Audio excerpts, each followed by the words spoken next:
O,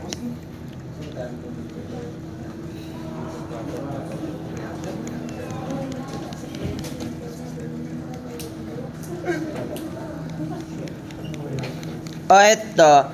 Dinrawing ko na yun, no? Alam nyo na yung sagot. So, a steel rod with a cross-sectional area of 0.25 square inches is stretched between two fixed points. So, ano ibig sabihin nun? Ayan siya, di ba? Nasa two fixed points siya, tapos meron tayong material. The tensile load at 70 degree Fahrenheit is 1,200 pounds. What will be the stress at 0 degree Fahrenheit? So dito, para isa na lang yung i-consider nyo na elongation, i-fix mo na lang yung isa. No? Ayan, dito mo ilagay yung isa. So, ayan, hindi siya totally restrained. No? So, ang sabi lang naman is stretch dun sa 2 points. So, ibig sabihin, nag-apply tayo dito ng force na 1,200. No? This is the force P. Tapos, di ba ang sabi natin, mag-elongate siya due to temperature. No? Elongate due to temperature. Mali yung symbol ko, sorry. At a certain distance. Tapos, mag-elongate pa rin siya at a certain length. No?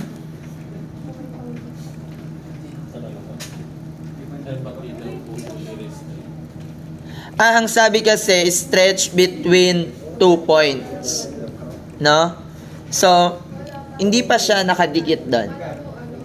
Kasi stretch mo pa lang siya, di ba? Tama? Tama ba?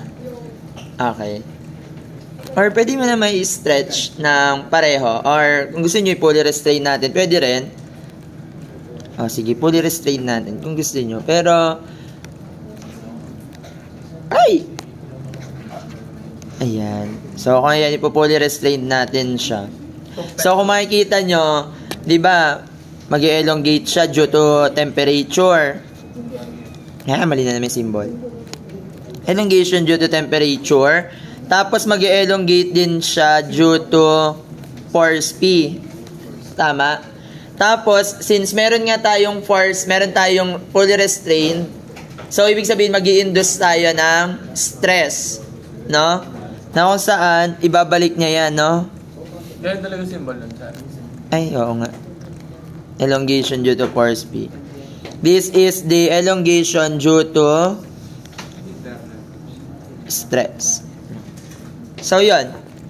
So, ang tanong, what will be the stress at 0 degree Fahrenheit? So, ang initial temperature natin is equal to 70 degree Fahrenheit. The final temperature is 0 degree Fahrenheit. Kasi yung sabi, what will be the stress, no?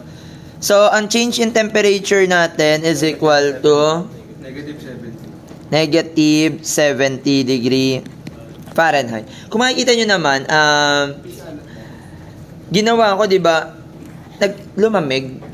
So, ibig sabihin, mali yung direction nyo dyan. No, kasi dapat i-exit, no? Pero, okay na yan. So, gawin nyo na lang is deformation due to temperature plus the deformation due to force P is equal to the deformation due to stress. Ang formula due to temperature natin is alat, alpha, L delta T plus due to the force, PL over AE. Yung stress, ano yung formula ng stress? P over A. Diba ang stress is stress? Eto, parang ito lang din yun, diba? P over A. Hindi. L over E. No? Yan yung induced stress, no? So, ano yung alpha? Yung length. O, cancel mo na lang kasi nga wala naman binigay na length. May binigay ba length? Ito yung elasticity. Wala. O, edi cancel mo na yung length. Kasi nga, pwede namang equal na lahat ng length, no? So, na namang mas, ano, okay, perfect. So, ano yung alpha? 6.5 times 10 raised to negative 6 per degree Fahrenheit na lang. Multiplied by delta T, 70 degree. Hindi na yung negative. Okay na yan. Tinama naman natin. Ganun din naman yun eh. Parang, ganun din. Tingnan nyo. O, for example, ganito yung notation nyo. Tingnan nyo, ganito yung naging notation nyo. Pag pinasitive nyo kasi yan, for example, ganito yung drawing nyo. Kanina, yung parang ginawa natin kanina. Di ba, fixed support siya. 2 fixed and in-stretch. So, ano yung nangyari sa temperature natin? Lumamig. So, ibig sabihin, yung deformation due to temperature, nandito, papunta dyan. Tama? Tapos, nandito yung temperature due to stress. Elongation due to temperature, elongation due to stress. So, ano yung tutulong dyan na stress? Ito din yun. Ayan. Yun yung total deformation due to the stress. Ayan. Parang ganun lang din.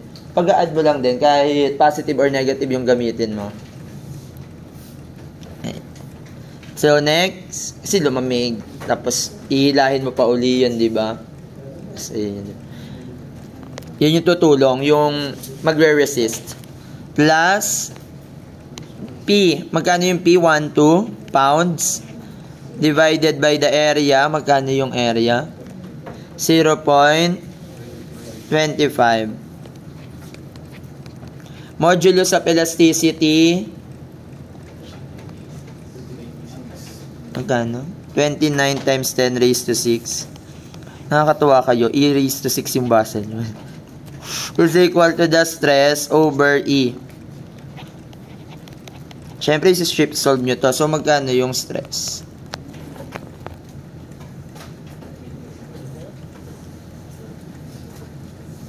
Siguro nasa mga ano. Nasaan ba yung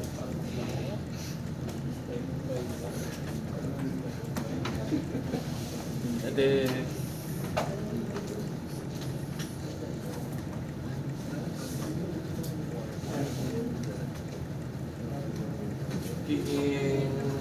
So, cancel lang mga check nyo ha. Again, dapat may mga units, degree Fahrenheit.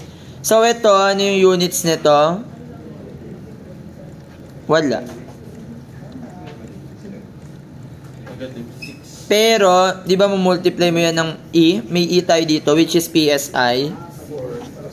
Tapos, cancel yung E dito, wala ding yun. So, ang unit mo dyan ay PSI. So, magkano? True ba? Raised to 6.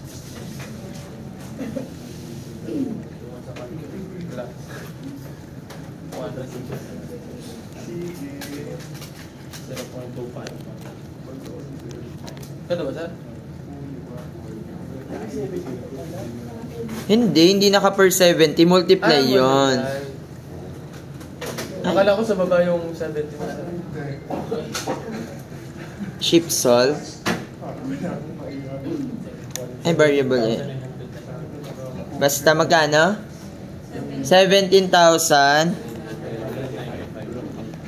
The answer is in PSI.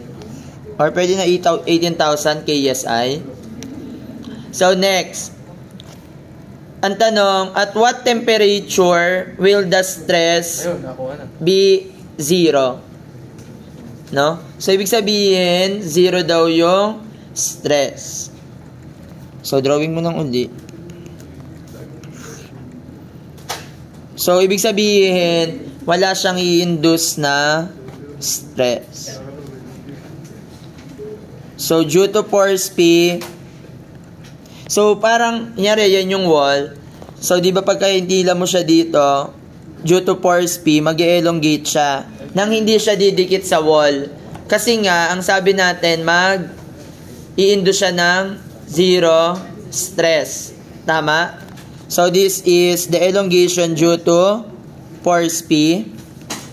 Tapos, sa tingin nyo, kapag hinila siya ni force P, ano mangyayari para hindi siya magka-stress na 0?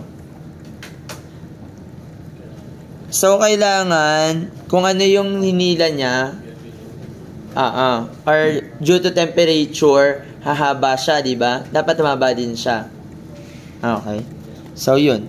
So, this is the elongation due to temperature. So, parang i-zero mo lang si, stress, no? Hindi nga siya, pag sumobra siya, pagka sumama na siya dun sa may wall, big sabihin, magkakaroon siya ng stress, di ba? Sabi nga natin, kapag dumikit siya sa wall, magkaka-induce ng stress. Zinero na nga natin yung stress. So, makikita nyo na dyan na yung deformation due to temperature is equal to the deformation due to force P. So, ngayon, due to temperature, that is alpha L delta T is equal to the force P, PL over AE. O, cancel yung length again, kasi length lang yan. Alpha, lagay mo sa ilalim. Ang delta T natin, this is the final temperature minus 70 is equal to P, that is 1, 2. Coefficient of thermal expansion. Magkano yung coefficient of thermal expansion natin? 6 times 6.5 times 10 raised to negative 6 multiplied by area 0.25 multiplied by E 29 times 10 raised to 6. So, magkano yung TF? Binaba ko na, no? Divide both sides by alpha. Cancel alpha. So, ano nagiging sa ilalim?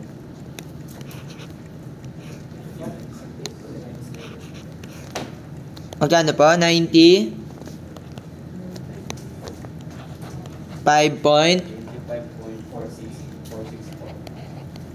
The units is degree.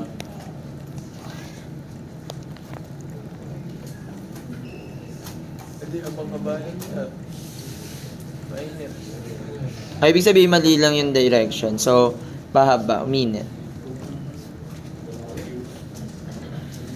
Oh, negative 9. Ay. Kapag uminit, magte-tensile yung tensile. Kasi diba dapat sa hindi dapat tatama sa pagkakita? Hindi nga siya tatama. Ayun, kinontra nga lang niya yung yung force B. Kailangan niyang kontrahin yung force B. So, actually,